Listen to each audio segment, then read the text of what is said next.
हमनी के याद बचपन के हो यारी कि यारी छुट्टियां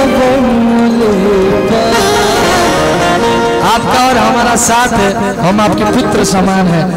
ये यारी नहीं है, एक बाप और बेटे का रिश्ता जैसा है।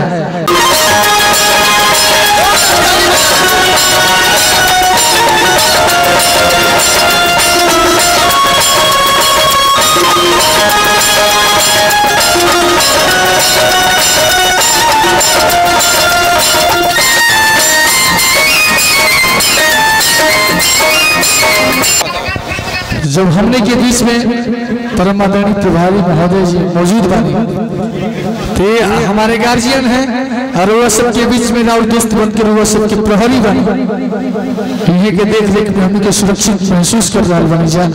पर वो सब रौरा खाते वो दोस्ती गाना की एक लाइन गाई।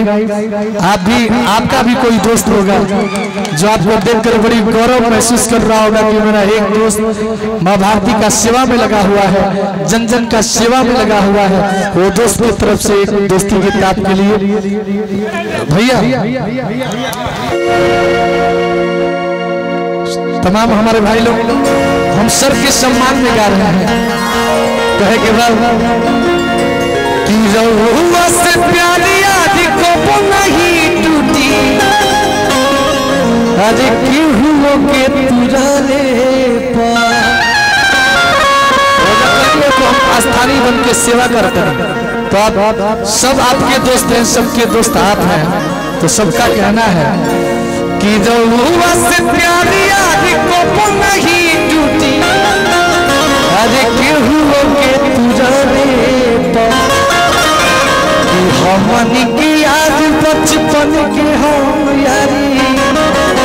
और दोस्त जो देखत हैं वहाँ कहती कहे के बाद कि हमनी की याद बचपन के हम यारी, यारी छुट्टियां।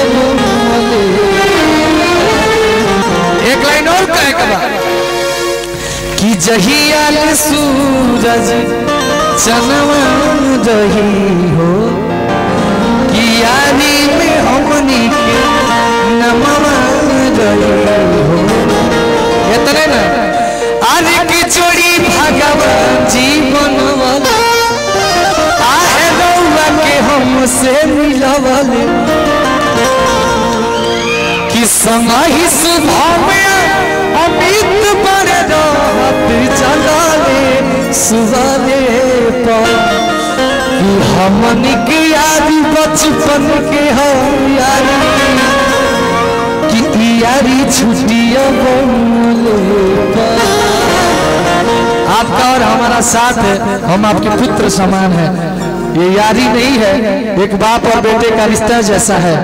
और ये यारी तभी टूटेगा जब हम चिर निद्रा में सो जाएंगे, यारी मृत्यु में तब्दील हो जाएगा तब टूटेगा। आपको बहुत बहुत प्रणाम। अपना कीमती समय निकाल कर हम जैसे छोटे कलाकारों का उत्साहवर्धन किया, इसके लिए हृदय से धन्यवाद है। प्रणाम। एक बार मेरे कहने पे आप लोग बहुत तगड़ी ताली बजाएंगे, पूरी शाहतवार सुन लेगी। ये नहीं माना जाएगा, ये नहीं माना जाएगा। बिल्कुल इस ताली इस प्रकार की बजेगी कि शाहतवार की उस सुनाई दे। इन सब कलाकारों के लिए, अमित भाई के लिए, जेडी भाई के लिए, सबके लिए जोरदार ताली बजाइए आप लोग। बहुत बहुत धन्यवाद, थैंक यू। बहुत बहुत आभार। मैं चाहता हूं कि